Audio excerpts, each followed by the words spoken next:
Chapter 7. The Lord then said to Noah, "Go into the ark, you and your whole family, because I have found you righteous in this generation.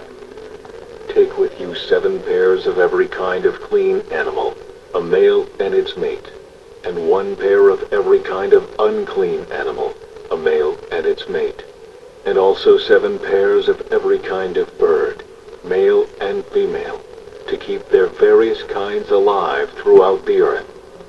7 days from now, I will send rain on the earth for 40 days and 40 nights, and I will wipe from the face of the earth every living creature I have made." And Noah did all that the Lord commanded him. Noah was 600 years old when the floodwaters came on the earth. And Noah and his sons and his wife and his sons' wives entered the ark to escape the waters of the flood. Pairs of clean and unclean animals, of birds and of all creatures that move along the ground, male and female, came to Noah and entered the ark as God had commanded Noah. And after the 7 days, the floodwaters came on the earth. In the 600th year of Noah's life, on the 17th day of the 2nd month, on that day all the springs of the great deep burst forth, and the floodgates of the heavens were opened, and rain fell on the earth 40 days and 40 nights. On that very day, Noah and his sons, Shem, Ham, and Japheth, together with his wife and the wives of his 3 sons, entered the ark. They had with them every wild animal according to its kind, all livestock according to their kinds, every creature that moves along the ground according to its kind, and every bird according to its kind, everything with wings. Pairs of all creatures that have the breath of life in them came to Noah and entered the ark. The animals going in were male and female of every living thing, as God had commanded Noah. Then the Lord shut him in.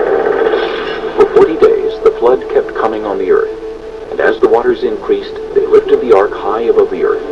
The waters rose and increased greatly on the earth, and the ark floated on the surface of the water. They rose greatly on the earth, and all the high mountains under the entire heavens were covered. The waters rose and covered the mountains to a depth of more than 15 cubits. Every living thing that moved on land perished, birds, livestock, wild animals, all the creatures that swarm over the earth, and all mankind. Everything on dry land that had the breath of life in its nostrils died. Every living thing on the face of the earth was wiped out, people and animals, and the creatures that move along the ground, and the birds were wiped from the earth. Only Noah was left, and those with him in the ark. The waters flooded the earth for 150 days. Chapter 8. But God remembered Noah, and all the wild animals and the livestock that were with him in the ark, and he sent a wind over the earth, and the waters receded.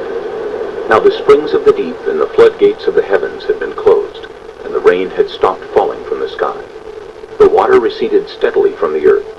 At the end of the 150 days, the water had gone down, and on the 17th day of the 7th month, the ark came to rest on the mountains of Ararat.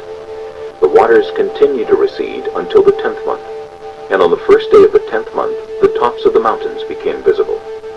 After 40 days, Noah opened a window he had made in the ark, and sent out a raven, and it kept flying back and forth until the water had dried up from the earth. Then he sent out a dove to see if the water had receded from the surface of the ground. But the dove could find nowhere to perch because there was water over all the surface of the earth, so it returned to Noah in the ark. He reached out his hand and took the dove and brought it back to himself in the ark. He waited 7 more days, and again sent out the dove from the ark. When the dove returned to him in the evening, there in its beak was a freshly plucked olive leaf. Then Noah knew that the water had receded from the earth. He waited 7 more days and sent the dove out again, but this time it did not return to him. By the first day of the 1st month of Noah's 601st year, the water had dried up from the earth. Noah then removed the covering from the ark and saw that the surface of the ground was dry.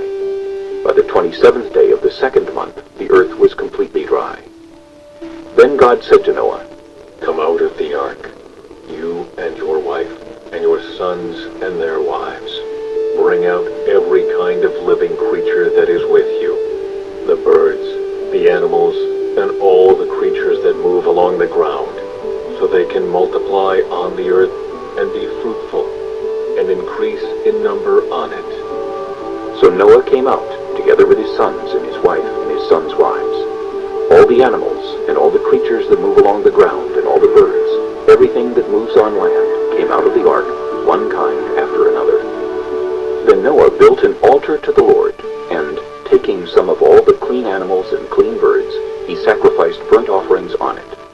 The Lord smelled the pleasing aroma, and said in his heart, "Never again will I curse the ground because of humans, even though every inclination of the human heart is evil from childhood.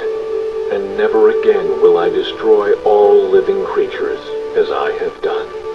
As long as the earth endures, seed time and harvest, cold and heat, summer and winter, day and night will never cease.